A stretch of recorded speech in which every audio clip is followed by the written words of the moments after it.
The wind howled across the frozen plains of Nine like a living thing. Dr. Helen stood at the observation window of Colony and watched the ice crystals dance in the air. The temperature outside read -73 degrees, another normal day on this frozen rock at the edge of human space. She had been stationed here for 2 years now, studying the local wildlife. Most of it was simple: ice worms that burrowed through glaciers, flying creatures with bodies full of natural antifreeze, but they were different. They were people. Helen pressed her hand against the cold glass and watched the distant ice formations. Somewhere out there, 5 kilometers away, the pack lived in their cavern system. She had observed them from safe distances, always respecting the boundaries they had set.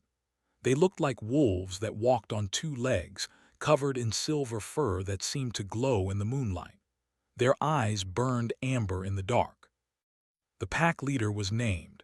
He stood nearly 8 feet tall with scars across his muzzle that spoke of old battles. Helen had met him once during the first diplomatic contact. He had looked at her with those burning eyes and said in perfect standard that humans were weak creatures who did not belong on worlds like this. Soft skin, fragile bodies, no fur to keep out the cold. She had not argued with him. How could she? He was right in many ways. Humans needed their heated suits and their shelters. They walked through blizzards wearing nothing but their own fur. Still watching them, Greg Palmer walked up behind her. The chief officer of the station carried 2 cups of coffee. He handed her one. "Just thinking," Helen said. She took the cup and felt its warmth through her hands. "About the storm." She nodded. "The big one. It is coming faster than the predictions said." Greg frowned and looked at his data pad. "Weather control says we have another 6 hours before it hits. We will be fine. The colony has survived worse." "I know," Helen said, but something felt wrong. She had learned to trust her instincts on this planet. 2 years taught you things that computers could not predict. "They will be fine too," Greg added. "They always are. This is their world, not ours." Helen sipped her coffee and said nothing. She thought about the cubs. They gave birth during the coldest season. It was their tradition, a way to make sure only the strongest survived. She had observed 3 cubs this season, small balls of silver fur that played in the snow near the cavern entrance. Their mother watched them carefully, never letting them wander far. The wind outside grew stronger. Helen watched the sky darken to a deep purple-black. The storm was coming. She could feel it in her bones. 3 hours later, the colony went into lockdown.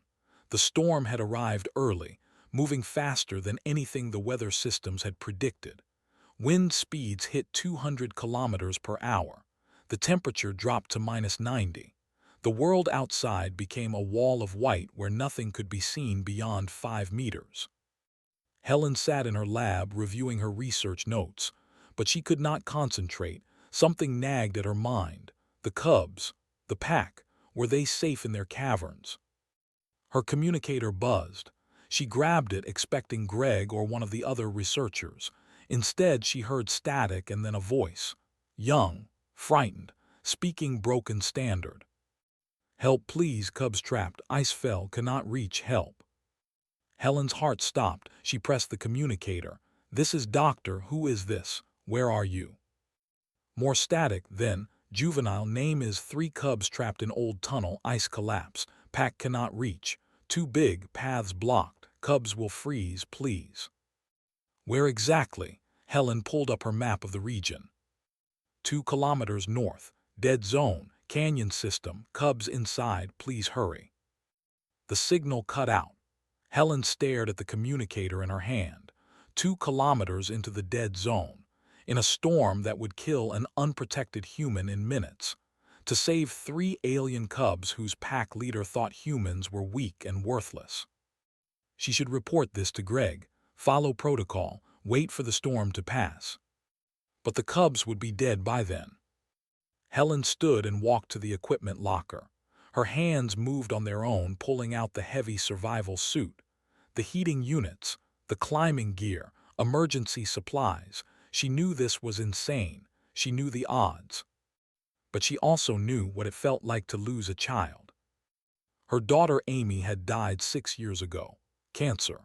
Helen had held her hand through every treatment, every surgery, every moment of pain. She had fought with everything she had, but sometimes fighting was not enough. These cubs had someone willing to fight for them, and Helen would not let them die alone in the dark and cold. She sealed her suit and checked the systems. The heating units showed full charge. The oxygen levels were good. The emergency beacon was active. She had maybe 3 hours of power in these conditions. It would have to be enough. Computer log entry, she said. Dr. Helen departing for emergency rescue mission. Cubs reported trapped at coordinates north 2 kilometers. Weather conditions extreme. Chief Palmer, if you are listening to this, I am sorry, but I cannot let children die. She walked to the airlock. Her heart pounded in her chest. Fear tried to freeze her legs, but she thought of those 3 small cubs huddled in the dark, crying for their mother. She thought of Amy's small hand in hers. Helen hit the airlock button. The door opened, and the storm swallowed her whole. The wind hit like a physical wall. Helen stumbled but caught herself. Ice crystals blasted her faceplate, making it impossible to see more than a few meters ahead. The cold seeped through her suit even with the heating units on full power.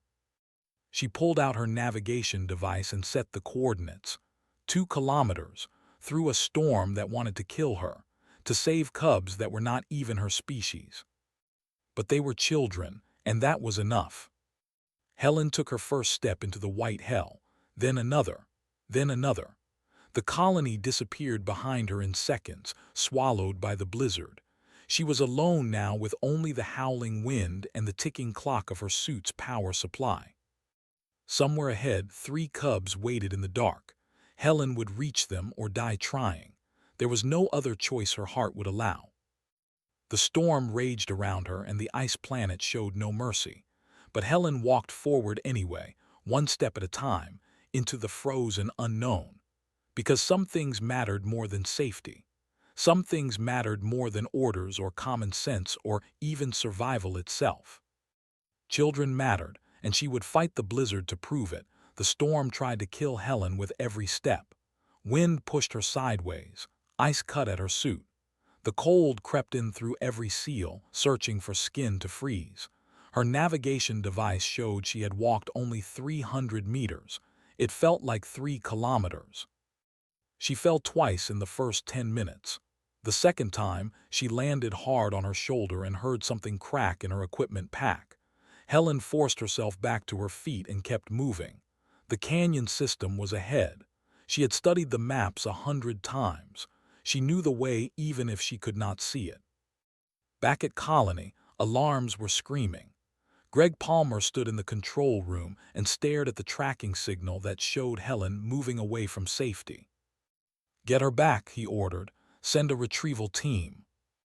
The weather officer shook his head. "Sir, nothing can go out in this. The wind speeds are too high. Any transport would be torn apart." "Then call her, order her to return." "We have been trying. She is not responding." Greg slammed his fist on the console. That fool, what is she thinking? But deep down, he knew. Helen had lost her daughter years ago. Everyone at the station knew the story. Some wounds never healed. They just waited for a chance to bleed again. 5 kilometers away in the caverns paced back and forth. His pack members watched him with worried eyes.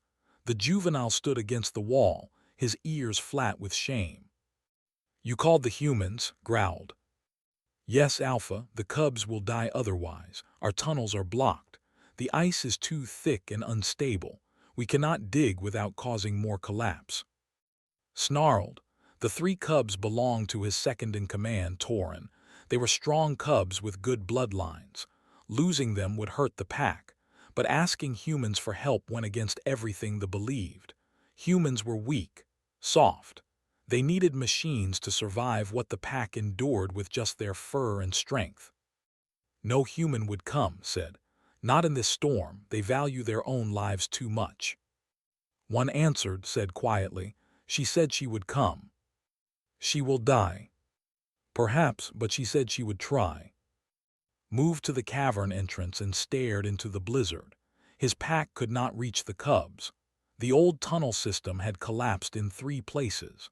The cubs were trapped in a pocket of space deep in the ice, too far for the pack to dig before they froze, too unstable to risk sending adults through the narrow passages. But a human was small. A human could fit through spaces that could not, if the human was crazy enough to try. Breathed in the frozen air and caught a scent, faint, nearly lost in the storm, but there. Human scent, moving toward the canyon. She is out there, he said. Alpha, Torin stepped forward. His mate was beside him, her eyes desperate with fear for their cubs. A human is in the storm, moving toward the dead zone. That is impossible. No human could survive. Yet one tries, turned to his pack. Gather, we go to the canyon. If the human reaches the cubs, we must be ready to extract them all. The ice shelf is unstable, Alpha. We could cause another collapse. Then we will be careful, but I will not let cubs die if there is a chance, not even for pride. The pack gathered their emergency supplies and moved into the storm. They could travel faster than any human, even in these conditions. Their fur protected them. Their strength let them push through drifts that would bury a human. But even for this storm was dangerous. Helen found the canyon entrance after 40 minutes of walking. Her suit's power was down to 60%. The heating units were working overtime to keep her alive. Her fingers and toes were numb despite the thermal layers. She ducked into the canyon and the wind eased slightly. The ice walls rose high on both sides, cutting the worst of the storm. Helen leaned against the wall and took deep breaths. Her body shook with cold and exhaustion. Keep moving, she told herself. The cubs need you. She pushed away from the wall and walked deeper into the canyon. Her lights cut through the darkness, showing twisted formations of ice. This place was beautiful in a deadly way. Humans had named it the Dead Zone because nothing lived here. The temperatures were too extreme, the ice too unstable. But 3 cubs were somewhere in this frozen maze, and Helen would find them. Her navigation device beeped. The coordinates were close now, less than half a kilometer, but the path ahead was blocked by a wall of ice and snow the collapse had mentioned. Helen studied the barrier. It was massive, tons of ice and rock packed together, no way to dig through it, but there was a gap at the top, small, maybe just wide enough for a human. She started climbing. Her gloved hands found holds in the rough ice. Her boots kicked into the surface, creating steps. The emergency climbing gear helped, but every movement took effort. Her muscles burned. Her lungs ached. Halfway up, her suit's heating system flickered. The crack in her equipment pack must have damaged something. The temperature inside her suit dropped 5 degrees, then 10. Helen climbed faster. Cold was seeping into her core now. Her training warned her about hypothermia, how it started slow, how it made you tired, how it made you want to stop and rest. She could not rest, not yet. Helen reached the top of the ice barrier and squeezed through the gap. It was tight. Her equipment pack caught on the ice. She had to twist and push to get through. For a moment she was stuck, trapped in a tomb of ice while the cold invaded her suit. Then she was through. She half fell, half slid down the other side and landed in deep snow. Her body did not want to move. The cold had its hooks in her now. But she heard something, faint, coming from deeper in the canyon, a small sound, a whimper. The cubs. Helen forced herself to stand. Her legs shook. Her vision blurred at the edges, but she moved forward following the sound. Her lights showed another ice formation ahead, more collapse. The cubs were somewhere inside. She found the opening, a crack in the ice barely wide enough for her body. Helen squeezed inside, pulling herself forward with her arms. The ice pressed in on all sides. Her suit scraped against the walls. The passage opened into a small chamber, and there they were. Three cubs huddled together in the center. They were small, barely larger than human toddlers. Their silver fur was thick, but they shivered violently. Their eyes were wide with fear and cold. When they saw Helen, they pressed back against the wall and made frightened sounds. "It is okay," Helen said softly. Her voice was hoarse from the cold. "I am here to help, I promise." The cubs did not understand her words, but something in her voice made them pause. Helen moved slowly, carefully. She pulled off her outer equipment pack and opened it. Emergency rations, thermal blankets, medical supplies. She took out a thermal blanket and held it toward the cubs. The smallest one, barely more than a baby, took a tentative step forward. Its legs shook. Its breathing was too fast. Helen did not move. She just held out the blanket and waited. The small cub came closer, then closer. Finally, it touched the blanket with one tiny paw. The material was warm, designed to reflect body heat. The cub made a sound and grabbed the blanket. Its siblings came forward, drawn by the promise of warmth. Helen wrapped all three of them together, holding them close. They were so cold, too cold. Her scientific mind recognized the signs of hypothermia even in an alien species. They needed warmth, real warmth, body heat. Helen made a decision that she knew might kill her. She opened her suit. The cold rushed in like knives, but she pulled the cubs against her body, sharing what warmth she had left. They buried themselves against her, seeking heat. Their small bodies shook against hers. "I have got you," Helen whispered. "You are safe now." Outside, the storm raged on, and somewhere in the blizzard and his pack fought their way toward the canyon, racing against time, racing against death. But inside a small ice chamber, a human woman held three alien cubs and refused to let them freeze. Her suit alarms screamed warnings. Her body temperature dropped to dangerous levels. Her vision darkened. But the cubs were warming, and that was all that mattered. Helen had come into the storm for them, and she would not let go, not while she still had breath in her body and warmth in her blood. Helen's world had shrunk to a small circle of warmth and ice. The three cubs pressed against her body, drawing heat from her core. She could feel them shaking less now. That was good. That meant they were warming up, but her own body was shutting down. Her fingers had gone from numb to completely without feeling. She could not tell if she still had fingers anymore. Her toes were the same, just distant parts of her body that no longer responded to commands. The cold had crept from her extremities into her limbs. Now it was reaching for her chest, for her heart. The smallest cub made a sound, not fear this time, something softer. It nuzzled against her chest, seeking more warmth. Helen wrapped her arms around it as best she could with her frozen hands. The other two cubs had stopped whimpering. They breathed against her, their small bodies finally relaxing. "Good," Helen whispered. Her voice came out weak and slurred. "You are okay. You will be okay." She knew she was lying to herself. They were trapped in an ice chamber. Her suit power was at 20%. The storm outside showed no signs of stopping. No one was coming. No one could come. But the cubs were alive, for now. That was something. Helen tried to activate her emergency beacon, but her fingers would not obey. She fumbled with the controls, her hands like blocks of wood. Finally, she managed to turn it on. A small red light blinked on her wrist. The beacon would send out a signal. Maybe someone would hear it. Maybe. Her vision was getting strange, dark at the edges. She kept blinking to clear it, but the darkness crept in anyway. This was hypothermia, the final stage, when the body gave up fighting and just wanted to sleep. No, Helen told herself, stay awake, stay with them. But her eyes were so heavy. The cold that had hurt so much before was fading. Everything was fading. The cubs were warm now.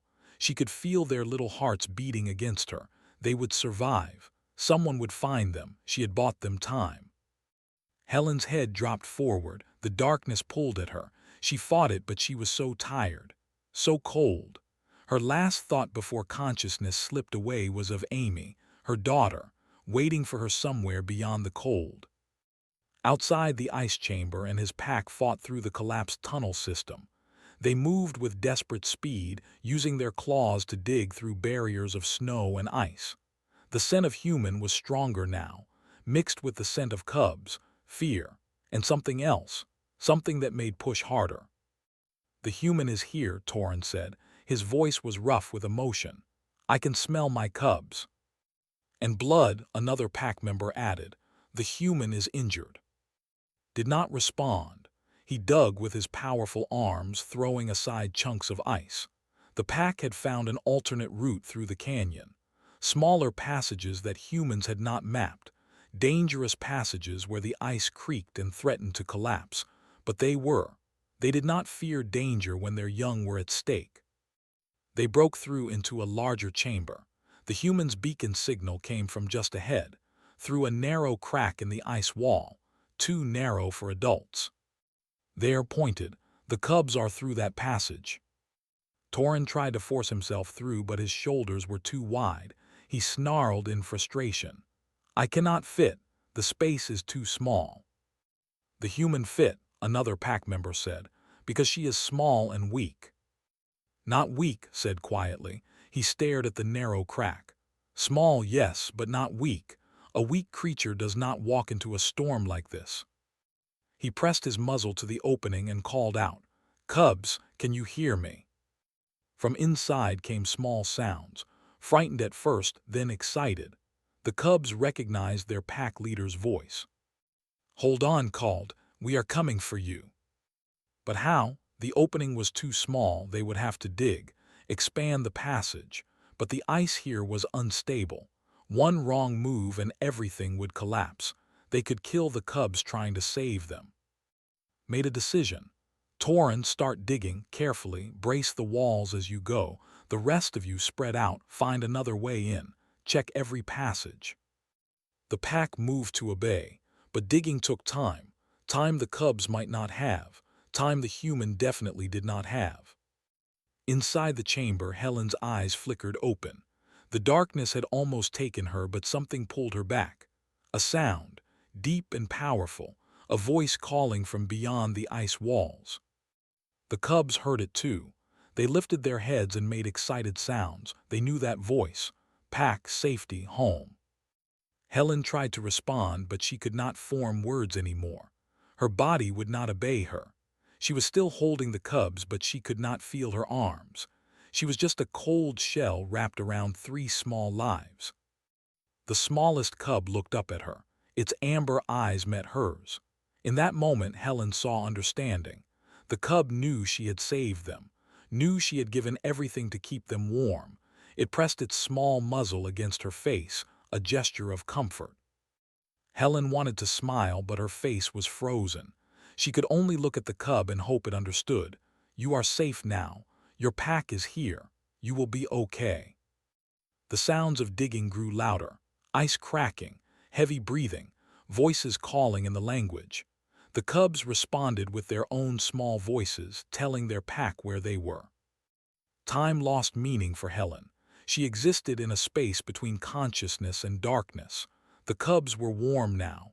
Their bodies generated heat and the thermal blanket trapped it. They would survive. That was all that mattered. She thought of Greg back at the colony. He would be angry with her for breaking protocol, but he would understand. Eventually. He had 2 kids of his own. He knew what it meant to protect children. She thought of her colleagues, the other researchers who had become her friends over 2 years on this frozen world.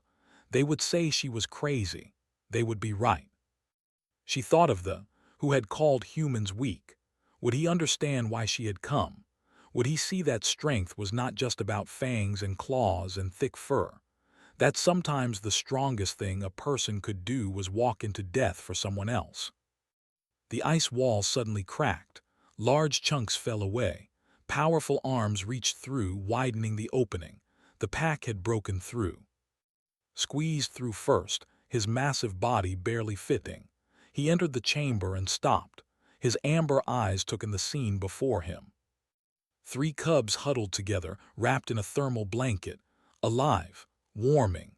their eyes bright with recognition when they saw their pack leader. And beneath them a human. Her suit was open, her body curled around the cubs. Her skin was pale blue in the emergency lighting. Her eyes were barely open, unfocused. But her arms were still wrapped around the cubs, holding them close even as she died. Had seen many brave things in his life. He had fought in wars, led his pack through disasters, watched his warriors face death without fear, but he had never seen anything like this. A human, weak, soft, fragile, who had walked through a killing storm, climbed through collapsed ice, squeezed through passages that terrified even who had given her own warmth, her own life to save cubs that were not even her species. Torin pushed through behind him. When he saw his cubs, alive and safe, he made a sound of pure relief. His mate was right behind him. She rushed to the cubs, pulling them close, checking them for injuries. But the cubs did not want to leave the human. They pressed back against Helen, making distressed sounds, trying to share their warmth with her the way she had shared with them. Knelt beside Helen. He placed his large paw against her neck, feeling for a pulse. It was there, weak, slow, but there, she was still alive, barely. "Get her up," he commanded. "Now she freezes to death." "Alpha, she is human," one pack member protested. "She is not our concern." His head whipped around. His eyes blazed with anger. "She walked through death for our cubs. She gave her warmth when she had none to give. She is pack now. Do you challenge me?" The pack member lowered his head in submission. "No, Alpha." "Then move." The pack surrounded Helen. They wrapped their bodies around her, sharing their heat. The cubs refused to be separated from her. They pressed against her chest, their small bodies trying to warm the human who had saved them. Lifted Helen carefully. She weighed almost nothing in his arms. Her suit was damaged beyond repair. Her hands were frozen. But she was alive. Against all odds, all logic, all reason, this fragile human was still alive. "We go," commanded. "Back to the caverns. The storm still rages. We must hurry." The pack moved out with their precious cargo. 3 cubs who would live to see adulthood, and 1 human who had earned something they gave to very few. Respect. The journey back through the storm was a blur of wind and darkness. Carried Helen while his pack members shielded them with their own bodies. The cubs stayed close, refusing to be separated from the human who had saved them. They made distressed sounds whenever someone tried to move them away. Torin's mate finally let them stay. She understood. The cubs had bonded with this human in a way that went beyond species. Helen had held them when they were dying, had given her warmth when she had none to spare. That created a connection that could not be easily broken. The caverns were carved deep into the ice mountains. The pack had lived here for generations, expanding the tunnels, creating chambers for living and raising young. It was home, safe, warm compared to the frozen hell outside. When they entered, the rest of the pack gathered to see what carried. Their eyes widened when they saw the human. Whispers spread through the caverns. "A human. Why would the Alpha bring one here? She is dying." Ignored them all. He carried Helen to the healer's chamber, a warm space near the thermal vents that heated the caverns. An old female named waited there. She had been healing the pack for 40 years. Her fur was gray with age, but her eyes were sharp. "Put her down," commanded. She did not waste time with questions. Laid Helen on a bed of furs. The cubs immediately climbed up beside her, pressing their small bodies against hers. Examined Helen quickly, her skilled hands moving over the human's body. "Her core temperature is critical. She has frostbite on her hands and feet, possibly lung damage from breathing the frozen air. She should be dead." "But she is not," said. "No, she fights. This one has a strong spirit." Pulled out her medical supplies, herbs and salves that they had used for centuries. "I have never treated a human before. Their bodies are different from ours." "Do what you can." Worked through the night. She warmed Helen slowly, carefully. Too fast and the shock would kill her. She wrapped the frozen hands and feet in special salves. She gave Helen drinks made from healing plants, drops at a time when the human was barely conscious enough to swallow. The cubs stayed beside her the entire time. They shared their body heat, their presence, their small sounds of encouragement. When tried to move them so she could work, they growled. Actual little growls of defiance. Watched from the entrance. He had sent word to the human colony that their researcher was alive and in care. The response had been immediate. The human chief, Greg Palmer, demanded to speak with directly. The communication was tense. Greg wanted Helen returned immediately, explained that moving her in her condition would kill her. The storm still raged. Even if it stopped, Helen was too weak to survive transport. She needed time to heal. Greg had not been happy, but he had agreed to wait. What choice did he have? 3 days passed. The storm finally broke on the second day, leaving the world quiet and still under fresh layers of ice. Helen drifted in and out of consciousness. When she was awake, she saw amber eyes watching her. Sometimes large eyes belonging to adult, sometimes small eyes belonging to the cubs who refused to leave her side. Came and went, checking her patient, changing dressings, administering medicines. On the third day, she examined Helen's hands and shook her head. 2 fingers on the left hand, they are dead. The frostbite is too severe, they must come off or the rot will spread. Looked at the damaged fingers, black and hard as stone. He knew what this meant. The human had sacrificed parts of herself to save the cubs, permanently. Do what must be done, he said quietly. Performed the surgery with quick efficiency. Helen was conscious but barely. She did not cry out. She just looked at the old healer with glassy eyes and nodded when it was over. Brave, said, very brave. You are packed now, little human, you earned it. On the 4th day, Helen woke fully.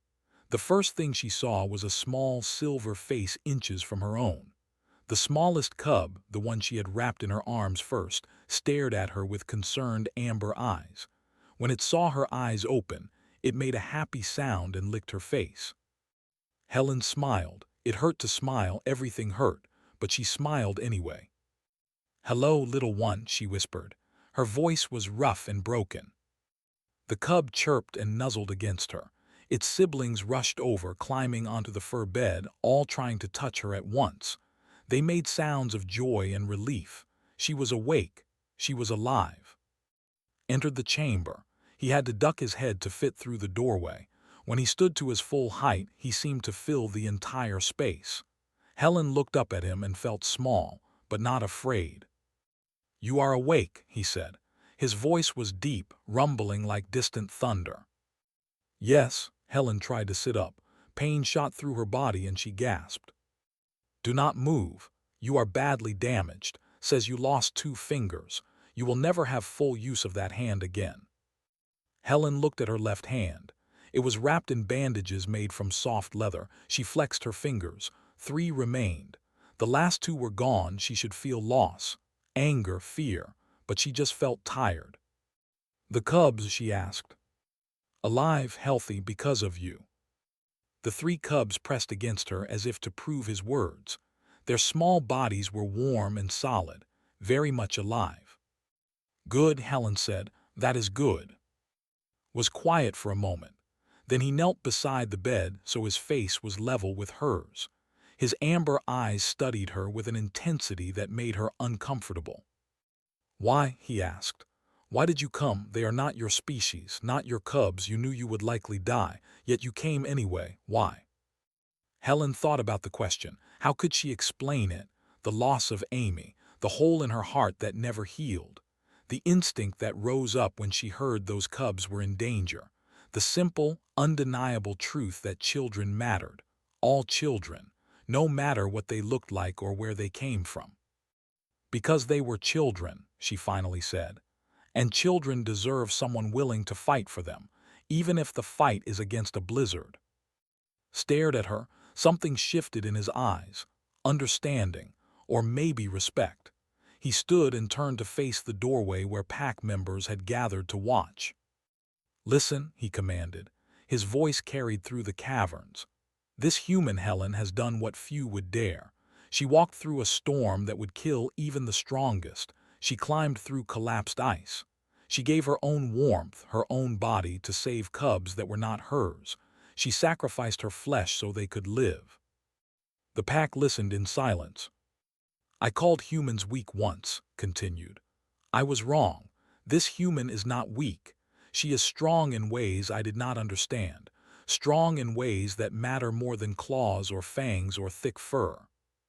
He turned back to Helen. "The pack has decided.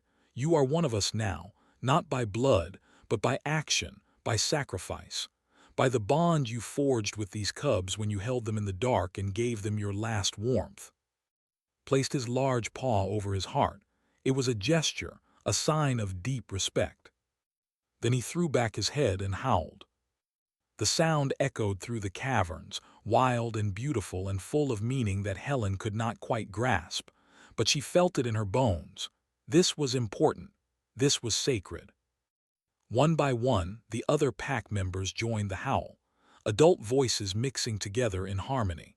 The sound grew louder, spreading through the caverns, reaching every corner of the home. The three cubs added their own small voices, high and pure, not yet the deep howls of adults, but trying their best. They looked at Helen as they howled, their eyes bright with emotion. Torin and came forward. They knelt beside the bed where their cubs had gathered around Helen. Torin placed his paw over his heart in the same gesture had made. "You saved our children," he said. His voice was thick with emotion. "We owe you a life debt. Our family is bound to yours forever. If you need anything ever, you call for us. We will come. This is our oath." Leaned forward and touched her forehead to Helen's. It was a gesture of deep affection among them, a way of saying that someone was family. "Thank you," she whispered. "Thank you for bringing them home." Helen's eyes filled with tears. She had not expected this, any of this. She had just done what felt right, what any decent person would do, but to them she had done something extraordinary. The howling continued, filling the caverns with sound, a song of respect, of acknowledgement, of awe. The pack was honoring her in the way they honored their greatest warriors and heroes. Helen, human, fragile and small, had earned what few outsiders ever earned, a place in the pack, a bond that could not be broken, and the respect of beings who had once thought her weak. The Alpha had howled for her, and the pack had answered. In the frozen wasteland of 9, something new had been born, not just survival, not just cooperation, but understanding, real understanding between species who had thought they had nothing in common. All because one woman had fought a blizzard for 3 cubs who needed her. Helen spent another week in the caverns recovering. Each day she grew stronger. Her body healed slowly but surely under skilled care. The old healer had learned to adjust her medicines for human biology, testing carefully and watching for reactions. The 3 cubs became Helen's constant companions. They slept curled against her at night. They brought her food during the day, small offerings of dried meat and berries that the pack ate. They followed her when she took her first shaky steps around the healing chamber. The smallest one, which Helen had started calling Little Star in her mind, refused to be more than a few feet away from her. It would cry if she left its sight. Torin and said the cub had bonded too deeply, that it thought Helen was its second mother now. Helen did not mind. She had lost a daughter. Now she had, in some strange way, gained 3 cubs who loved her with fierce devotion. The pack treated her with a respect that made her uncomfortable at first. They brought her gifts, small carved stones, soft furs to keep her warm. One young warrior even offered her his favorite knife, a blade carved from ice that never melted. Helen accepted each gift with gratitude, understanding that refusing would be an insult. Visited her every day. They talked about many things, the storm, the cubs, the differences between humans and. He told her stories of his pack, their history, their traditions. She told him about Earth, about humanity's journey to the stars, about the loss of her daughter. "You carry great pain," said one evening. They sat in his private chamber, a space carved from black ice that glowed with bioluminescent moss. "I did," Helen replied. "Maybe I still do, but it is different now. Amy, my daughter, she died and I could not save her, no matter how hard I fought, but your cubs, I could save them. Maybe that helps, a little. You honor your daughter's memory by protecting other children. That is a good thing, a pack thing." Helen smiled. Her hand, the one with 3 fingers, rested on little Star's head. The cub had fallen asleep against her leg. "I never thought I would find family again," she said quietly. "Especially not like this." "Family is not always blood," said. "Sometimes it is choice. You chose to save our cubs, we choose to make you pack. This is how it should be." On the 8th day, Greg Palmer arrived with a delegation from Colony. They allowed them into the outer chambers of the cavern system. It was the first time humans had been invited into the pack's home. Greg hugged Helen when he saw her. "You crazy, beautiful fool," he said. "I thought we lost you." "Almost did," Helen admitted. She held up her bandaged left hand. "Lost part of me anyway." Greg's face fell when he saw the missing fingers. "Helen, I am so sorry." "Do not be, it was worth it." She gestured to the 3 cubs playing nearby. They watched the new humans with curiosity but stayed close to Helen.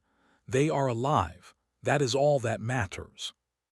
The human delegation included scientists, a medical officer, and a diplomatic representative named Corinne White. She was a middle-aged woman with sharp eyes and the careful manner of someone who had negotiated many difficult treaties. "Dr. Corinne said formally, what you did has changed everything. They have agreed to formal talks. They want to establish an alliance with humanity." Helen blinked in surprise. "An alliance, but they barely tolerated us before." "You showed them something they did not expect. Courage, sacrifice, love for children that went beyond species boundaries. Says you proved that humans have honor, that we understand what matters."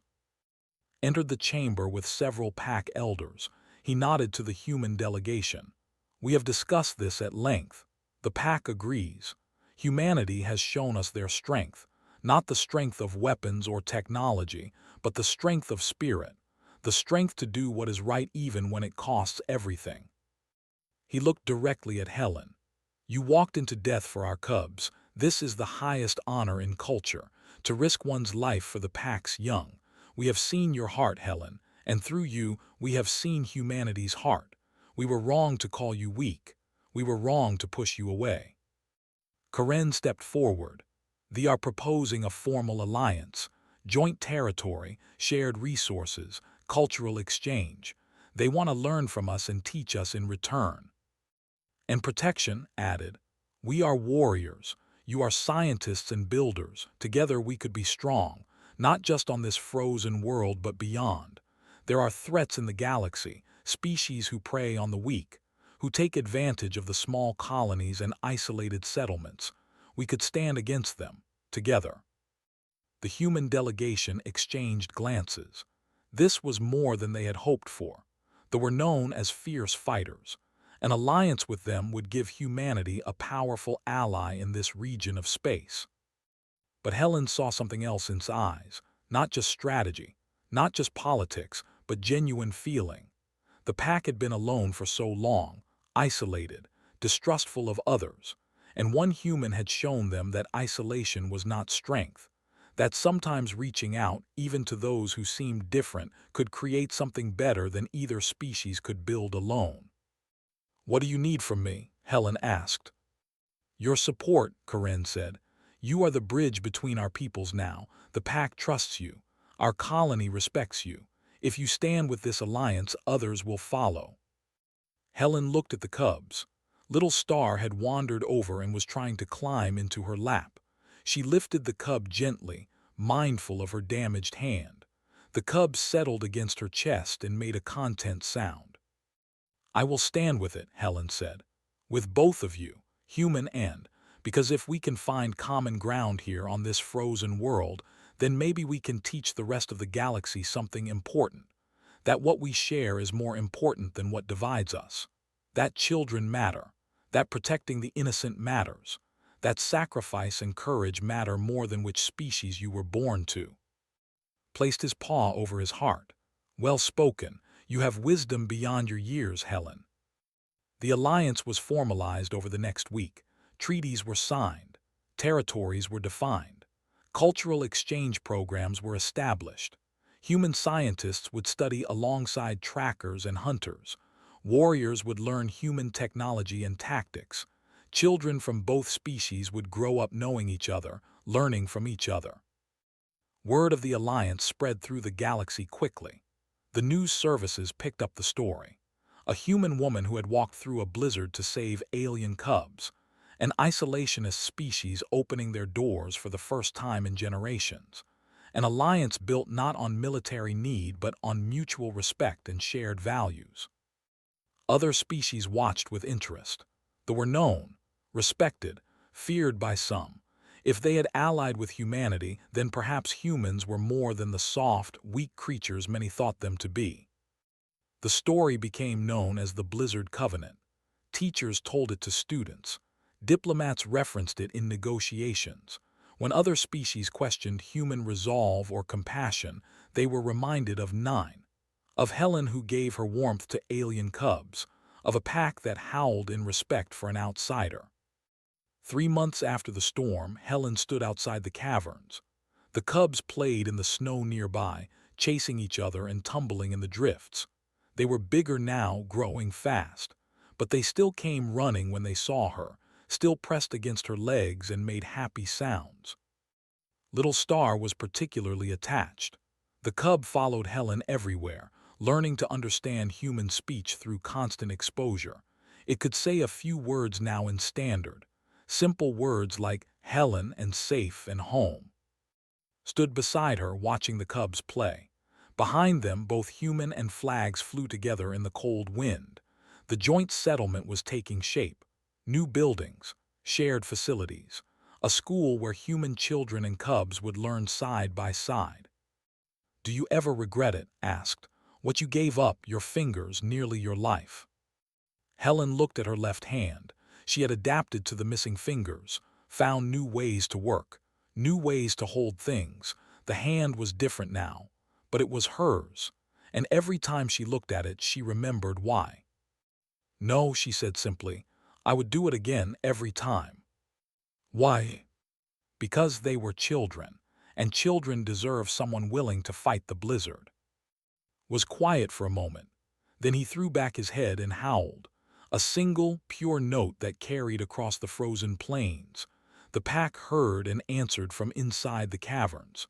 The cubs stopped playing and added their small voices to the sound. Helen did not howl. She could not make that sound the way they did. But she raised her voice anyway, a human cry of connection and belonging that mixed with the alien howls. It should have sounded wrong, discordant, but somehow it fit, somehow it worked. Because that was what the Blizzard Covenant proved, that different voices could sing together, that different species could stand together, that the things that mattered truly mattered were not about which world you came from or what you looked like. They were about courage, about sacrifice, about choosing to protect the innocent even when it cost everything. The story spread farther and farther through the galaxy, and every time it was told, it ended the same way, with a question and an answer that defined what humanity was at its core. Why did she do it? Why did the human walk into the storm for alien cubs? Because they were children, and children deserve someone willing to fight the blizzard. That was humanity. That was their strength, not weapons or technology or conquest, but the simple, powerful truth that some things mattered more than survival, more than safety, more than self-preservation. Love mattered, courage mattered, protecting the innocent mattered, and sometimes walking into a blizzard mattered most of all. On 9, as the twin suns set over the ice plains, Helen stood with her pack, human and together, different but united. bound by respect and sacrifice and the memory of 3 small cubs who almost died in the cold. The Alpha had howled in awe, and the galaxy had listened. This was the Blizzard Covenant. This was humanity's promise, and it would echo through the stars for generations to come, a reminder that the greatest strength was not in dominating others, but in choosing to stand for those who could not stand for themselves. No matter how fierce the storm, no matter how deep the cold, no matter what it cost. Because children mattered, and someone had to fight the blizzard.